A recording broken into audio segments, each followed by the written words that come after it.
इस सारी सूरत हाल पर बात करने के लिए हमारे साथ मौजूद है पाकिस्तान के इंतहाई मारूफ मोतबर दिफाई और बैनुल-अक़वामी उमूर के माहिर जनाब air vice marshal retired Shahzad Chaudhry साहब। बहुत बहुत शुक्रिया शहजाद साहब आपके वक्त का। ये फरमाएगा कि अभी तक ग्राउंड ट्रूप्स तो नज़र नहीं आ रहे कि अमरीका या इसराइल के ईरान में दाखिल हो सकते हैं, ना ही कोई नेवल वॉरफेयर नज़र आ रहा है। ये तो एयर बैटल ही दिखाई दे रही है। अगर अमरीका इसमें आता है तो ईरान किस तरह फिर अमरीकी फाइटर जेट्स का मुकाबला कर सकता है? अच्छा, ये एयर बैटल भी नहीं है, ये बेसिकली मिसाइल वॉरफेयर है। और ये हमें एक नई जोहद जो है जंग के अंदर, जो मॉडर्न वॉर के अंदर, ये जब कुछ हिस्सा हमने भारत और पाकिस्तान की जंग में देखा और अब हम इसको इसराइल और ईरान के बीच में देख रहे हैं।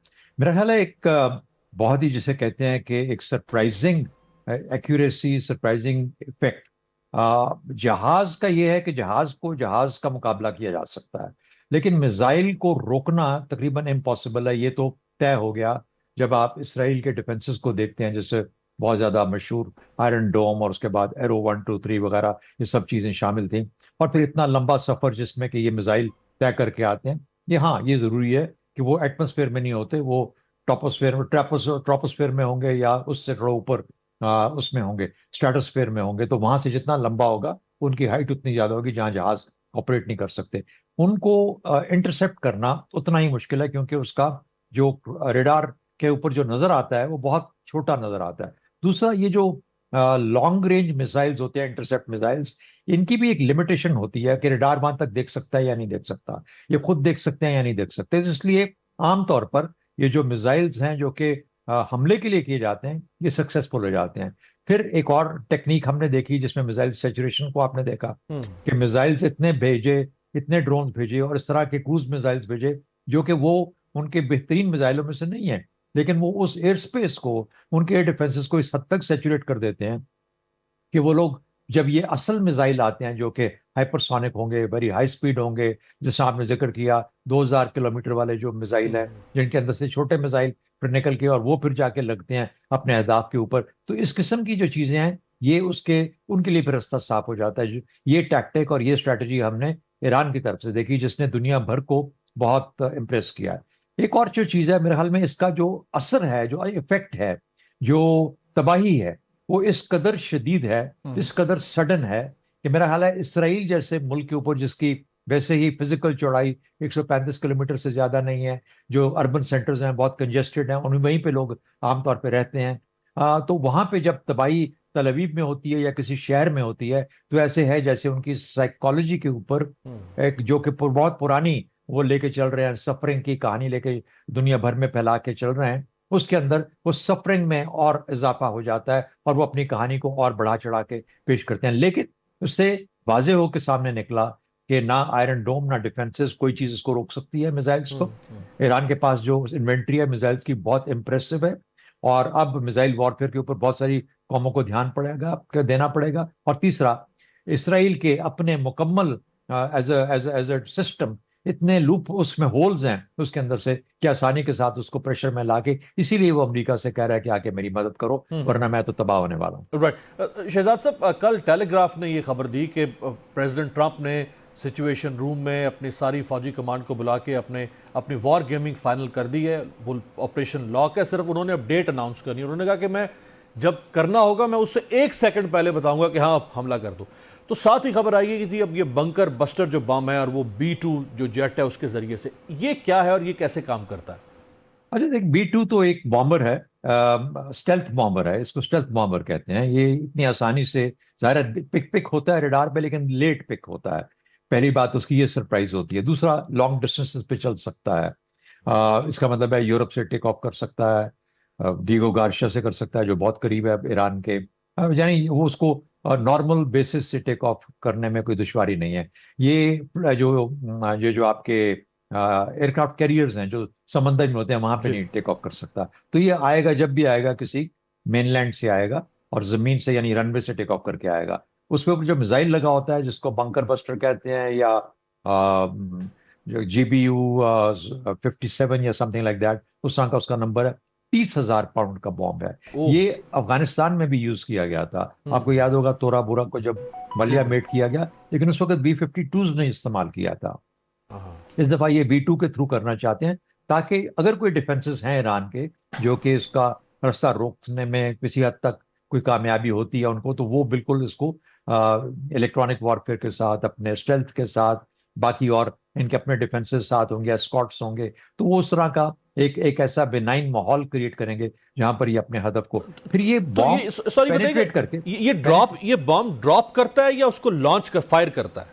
हाँ, बहुत अच्छी बात की आपने। जब भी कोई जहाज अपने उसको बॉम्ब को छोड़ेगा, हम्म। तो वो उसी स्पीड पे, जिस स्पीड पे फ्लाई कर रहा है, यानी वो उसकी ओरिजिनल स्पीड होगी। अगर आप हम्म। जमीन से फायर करेंगे तो वो जीरो से उस स्पीड तक जाएगा, ओके। लेकिन जब जहाज से उसको गिराएंगे तो वो ऑलरेडी जहाज की स्पीड, उसके पास पहली इनिशियल स्पीड होगी। उसके बाद उसने एक्सेलरेट ही होना है, क्योंकि हम्म। वो कुछ उसके ऊपर अपनी रॉकेट मोटर भी हो सकती है, होती है, बल्कि उसको हाई स्पीड पे लेके जाता है, क्योंकि इसकी पेनिट्रेशन अपनी काइनेटिक एनर्जी के साथ है, स्पीड के साथ है। तो वरना तो उसके ऊपर 500 केजी का या 500 पाउंड का उसके ऊपर वो एक्सप्लोसिव होता है। वो तो कहाँ इतना बड़ा 2000 पाउंड और इतने हजार हजार पाउंड के, और कहाँ 500। तो इसलिए ये जो एक्सप्लोसिव की इफेक्ट नहीं होता, it is the kinetic energy जो उसको हम्म। पेनिट्रेट करती है। पेनिट्रेट करने के बाद फिर वो जमीन पे नहीं फटता जहां लगता है, बल्कि और नीचे जाता है, पेनिट्रेट करता है, depending on the thickness of the target. वो 60-70 मीटर तक जा सकता है, 150 फुट, 200 फुट, 150 फुट तक जाके मेरा हाल है वहां पे फाइनली फिर जब वो उसका फ्यूज काम करता है, तो वो फिर उसके हिसाब से फिर वो एक्सप्लोड तो ये करता है क्या वहां पे। ड्रिलिंग तो करेगा, ये क्या ड्रिलिंग करता है उस लैंड सरफेस को जहां ये नीचे जाना चाहता है? जी देखिए, क्योंकि ये इसकी स्पीड जो होगी वो बहुत ज्यादा होगी on the point of impact. Hmm. उसका एंगल ऐसा होगा कि वो बिल्कुल जितना एंगल उसका 90 डिग्रीज पे आएगा, तो उतनी पेनिट्रेशन ज्यादा होगी। हम्म। और फिर उसके बाद स्पीड, पेनिट्रेशन, उसके बाद कोनिकल उसकी आगे से नोक होगी, और वो स्टील की नोक होगी। वो स्टील हम्म। की नोक जो है वो फिर अपना रास्ता बनाएगी जमीन पे। जब वो पहाड़ के या चट्टान है या जो भी है उसके थ्रू निकल के फिर जब अंदर जाएगा, तो वो स्टील की जो नोक है वो उसके लिए रास्ता बनाती रहेगी, और ये अपने जोर और प्रेशर के नीचे उसके उसमें से घुसता रहेगा। ये भी मुमकिन है कि कई दफा दो आपको इकट्ठे गिराने पड़ जाते हैं, हम्म। यानी एक के बाद दो। पहला जो है वो कुछ हद तक रास्ता बनाएगा, अगर बहुत सख्त बीच में स्लैब्स हैं, बहुत मुश्किल है, और दूसरा जो है उसको पीछे फॉलो करेगा, और उसके अंदर से ज्यादा जो रास्ता बना है उसके अंदर से जाके और गहरा जाके फटेगा। और तो ये क्या सब टेक्निक्स अवेलेबल क्या हैं क्या जी। ईरान, ऑब्वियसली ईरान की एयरफोर्स शायद इसको ना कर सके डाउन, क्या सरफेस टू एयर मिसाइल जो ईरान के पास हैं वो हिट कर सकते हैं इसको? डिपेंड करता है कि सरफेस टू एयर मिसाइल खुद तो कुछ नहीं कर सकता जब तक रेडार उसको पिक ना कर रहा हो। हम्म। रेडार पिक करेगा तो फिर ये मिसाइल कुछ कर सकता है। हाँ, एक चांस होता है कि मैं उसको, किसी को नजर आ गया, लेकिन उसकी रेंज इतनी कम होगी, ये हाइट से फेंकेगा, ये लो लो लेवल से नहीं फेंकेगा ये फोर्टी जहाज। थाउजेंड 50,000 हाइट पे? जी, कम से कम इस तरह की 40, 30, हम्म। 30 हजार, 40 हजार, वहां से तो वहां तक ये जो शॉर्ट रेंज मिसाइल्स हैं ये पहुंच नहीं पाते, मीडियम रेंज भी नहीं पहुंच पाते। तो आपको बहुत हाई ऑल्टीट्यूड वाले चाहिए, वो इस किस्म के मिसाइल होंगे। मुझे लगता है कि अब तक इसराइल ने अपने एरियल अटैक्स के अंदर उन डिफेंस बैटरीज को या डिफेंस निजाम को काफी हद तक मफलूज कर दिया होगा या कम कर दिया होगा। तो मेरा ख्याल है कि मुश्किल होगा ईरान के लिए इसको काउंटर करना। और अगर ये इस तरीके से इस्तेमाल किया जाता है, तो जाहिर है उसके असरात फिर सियासी और बाकी और ज्यादा बहुत ज्यादा मुश्किल और स्ट्रेटेजिक डिफिकल्ट हो जाएंगे, कॉम्प्लेक्सिटी बढ़ जाएगी, लेकिन काम वो इस तरीके से करेगा। और क्या इसके जो दूसरे मुजरे जिंदगी असरात हो सकते हैं? यानी अगर आप कहते हैं कि न्यूक्लियर साइट्स को आप अटैक करना चाहते हैं, तो वहाँ कोई न्यूक्लियर वेपन असेंबल्ड नहीं पड़ा हुआ होगा, लेकिन वहाँ यूरेनियम या बाकी ऐसा एक्सप्लोसिव होगा, अगर आप उसको हिट करते हैं तो उससे कितना बड़ा एक्सप्लोजन हो सकता है, खुदा ना खास्ता उसके क्या रिpercussions हो सकती हैं? एक्सप्लोजन सिर्फ इसका अपना ही होगा, अच्छा। अपना ही एक्सप्लोजन होगा, और ये क्योंकि कंटेन्ड होगा, यानी कि किसी ऐसी जगह जाके, ऐसे बंकर में जाके गिरेगा, ऐसे एनक्लोज स्पेस में गिरेगा जिसको चारों तरफ से घेर दिया गया है, वो कवर में है, जमीन के नीचे है। तो जाहिर है कि जो एक्सप्लोजन बहुत सख्त होगा, क्योंकि उसको गैसेस को एस्केप करने की कोई जगह नहीं है, हर तरफ से वो बंद है।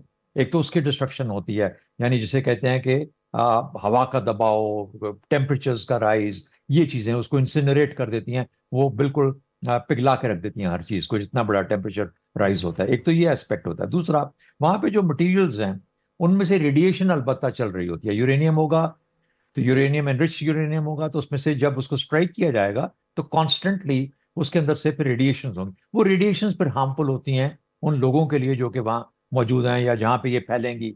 वो उसको रेडिएशन की जो है वो डैमेज पहुंचेगा। तो उनका एक्सप्लोजन न्यूक्लियर बॉम्ब्स का नहीं हो सकता, क्योंकि उसके लिए अपनी एक ट्रिगर मैकेनिज्म है, उसका अपने तरीकाकार होता है जिससे कि उसको ट्रिगर करके फिर उसको फिसाइल फिशन के थ्रू उसको एक्सप्लोर किया जाता है।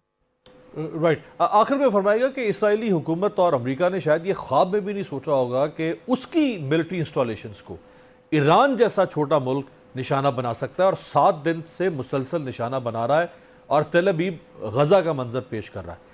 इतने बड़े धचके के बावजूद क्या मामला उस हद तक जाएगा जो हम डिस्कस कर रहे हैं कि वहाँ पे B-2 बॉम्बर का इस्तेमाल किया जाए? देखिए, वही बात है, आपने कहा ना कि इसराइल के साथ ये हो रहा है। मेरा ये अंदाजा है कि अगर खुदा न खास्ता ये अमल होता है, यानी कि कोई इसके फर्दों के प्लांट को अमरीकी जहाज आके अटैक करेगा, तो फिर अमेरिका के इतने सारे अड्डे हैं जो ईरान के करीब करीब हैं, हम्म। गल्फ के अंदर ही, यानी ये जो है बहीरा अरब और पर्शियन गल्फ, इसके अंदर ही उनके इतने इस वक्त दो कैरियर ग्रुप्स बैठे हैं। एक इंग्लैंड का कैरियर ग्रुप है, उसके बाद Qatar, UAE, Saudi Arabia, Bahrain, इन पे यहाँ पे इनके बेसिस हैं। फिफ्थ फ्लीट का हेडक्वार्टर है बहरेन के अंदर। तो ये इतने सारे, और वहां पे उनके अमरीकी सब मौजूद हैं इन जगहों के ऊपर। उनका कोई बंदोबस्त ऐसा नहीं किया गया कि उनको वहां से उठा के तो सेफ्टी में ले जाया जाए इस काम से पहले। तो ये मुझे तमाम चीज शो करती है कि ऐसा होगा नहीं, क्योंकि अगर ऐसा होना होता तो वो उनको जरूर बचा के ले जाते। तो इसलिए सबसे बड़ी बात तो ये है। दूसरी बात, ये इससे बात जंग बहुत फैल जाएगी, बहुत ज्यादा फैल जाएगी, बहुत बड़ा नुकसान होगा।